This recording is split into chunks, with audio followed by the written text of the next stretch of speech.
ખેડૂત આંદોલનનો કદાચ આ અંત નથી, પરંતુ હવે કદાચ ઉગ્ર શરૂઆત થવાની હોય એવું અત્યારે લાગી રહ્યું છે। શું સમગ્ર મામલો અને અમે આવું કેમ કહી રહ્યા છે તેની વાત કરશું આ વિડીયોમાં। નમસ્કાર, આપ જોઈ રહ્યા છો નિર્ભય ન્યૂઝ।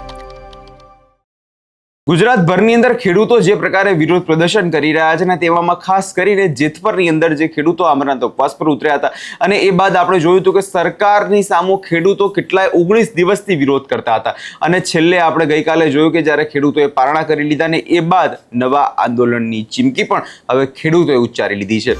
સૌ પહેલા એ ખેડૂત આગેવાનને સાંભળી લી કે તેમનો આ વિષયમાં વધુમાં શું કહેવું છે। નુકસાનની વાત છે તો ખેડૂતોને આ પરિપત્રથી કઈ પ્રકારનું નુકસાન છે? આ પરિપત્ર નવો આવ્યો એ પ્રમાણે જે અમે અભ્યાસ કર્યો એ પ્રમાણે તમને હજી કહું છું કે આમાં કરોડોનું ખેડૂતોનું નુકસાન છે, એની સામે સરકાર લાખોમાં વળતર દેવા માંગે છે। એટલે આ પરિપત્ર ખેડૂત હિતેચ્છી નથી પરંતુ કંપની હિતેચ્છી છે એવું લાગી રહ્યું છે।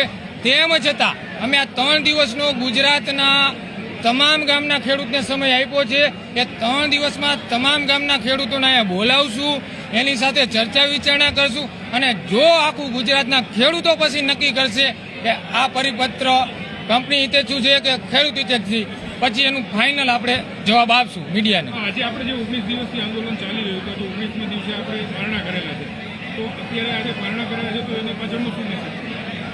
પારણા પાછળનું મેસેજ એક જ હતું।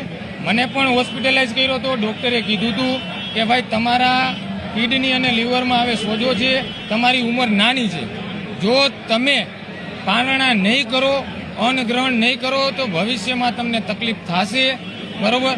એટલે અને બધાય લોકોનો આગ્રહ હતો, અહીંયા મોરબી જિલ્લાના સરપંચો આવેલા તમામ લોકોનો આગ્રહ હતો કે ભાઈ તમે અન્ન ગ્રહણ કરો, અન્ન ગ્રહણ કરીને આગળની તમે લડાઈ લડો, બરોબર? એ વડીલોની બહેનો દીકરી બધાયના કહેવાથી આજે 19 દિવસે કમિટી આખું નક્કી કર્યું કે હવે આપણે અન્નનો જે ઉપવાસ હતો એ અહીંયા બંધ કરી છે અને આગળની જે નવી રણનીતિ છે એ ગુજરાતના તમામ ખેડૂતને ભેગા કરી સમજાવી અને બધાના મંતવ્ય લઈ અને એમાંથી શું બેસ્ટ નીકળે એ પ્રમાણેની આખી રણનીતિ આપી। છાવણી જે બીજા રાજ્યોના ખેડૂતોના લોકો આવવાના છે ત્યાં સુધી છાવણી ચાલુ છે। અહીંયા આવી જશે જેનું જે કહેવાય ને માખણ જે નીકળશે આખું એ રજૂ થશે અને પછી નક્કી થશે આગળની રણનીતિ, છાવણી કઈ રીતે ચાલુ રાખવી, ક્યાં રાખવી, કયા સ્થળે લઈ જવું, એ બધું સાથે ભેગા થશું પછી નક્કી થશે। અત્યારે હું કાંઈ નહીં કહી શકું એ બાબત। પાર્ટ 2 પૂર્ણ થાય છે અને પાર્ટ 3 જે આ વ્યૂહરચના નવી બનશે પછીની જાહેરાત થશે। હા, અત્યારે પાર્ટ 2 અહીંયા પૂર્ણ થાય છે, પાર્ટ 3 ની રચના જેતપર છાવણી નહીં સંપૂર્ણ ગુજરાતના ખેડૂત નક્કી કરશે। હવે અહીંયા તમે જે રીતે ખેડૂત આગેવાનને સાંભળ્યા અને તેમના દ્વારા વાત સ્પષ્ટ કહેવામાં આવી રહી છે કે જે પરિપત્ર બહાર પાડવામાં આવ્યો છે તે પરિપત્રનો ખેડૂતો વિરોધ કરી રહ્યા છે। એ પરિપત્રની અંદર જે વાતો કરવામાં આવી છે એમાં ક્યાંક ને ક્યાંક ખેડૂતોનો જ મરો છે અને કંપનીને ફાયદો કરાવવા માટે સરકાર આખી આ રણનીતિ જે છે ઘડી રહી છે। છેલ્લા 19 દિવસથી જ્યારે અમે ઉપવાસ પર ઉતર્યા હતા એ સમયે પણ કોઈ નેતા કે કોઈ મેદાને નહોતું આવ્યું, ખાલી માત્ર આજે સરકાર જે છે ખેડૂત હિતની વાતો કરતી હોય છે પરંતુ ક્યારે પણ ખેડૂત હિતની કામ નથી કરવામાં આવતા।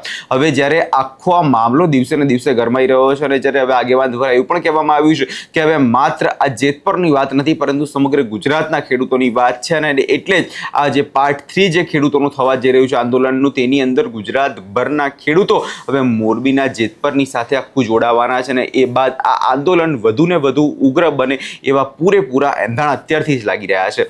હવે આ આખા સમગ્ર મામલાને લઈ આગામી દિવસોમાં જોવાનું એ રહેશે કે સરકાર શું ખરેખર ખેડૂત હિતની જે વાતો કરે છે એ બાદ પગલાં ભરે છે કે નહીં। તમને શું લાગે છે કમેન્ટ કરી ચોક્કસથી જણાવજો અને અમારી ચેનલ નિર્ભય ન્યૂઝને લાઇક, શેર અને સબસ્ક્રાઇબ કરવાનું ભૂલશો નહીં।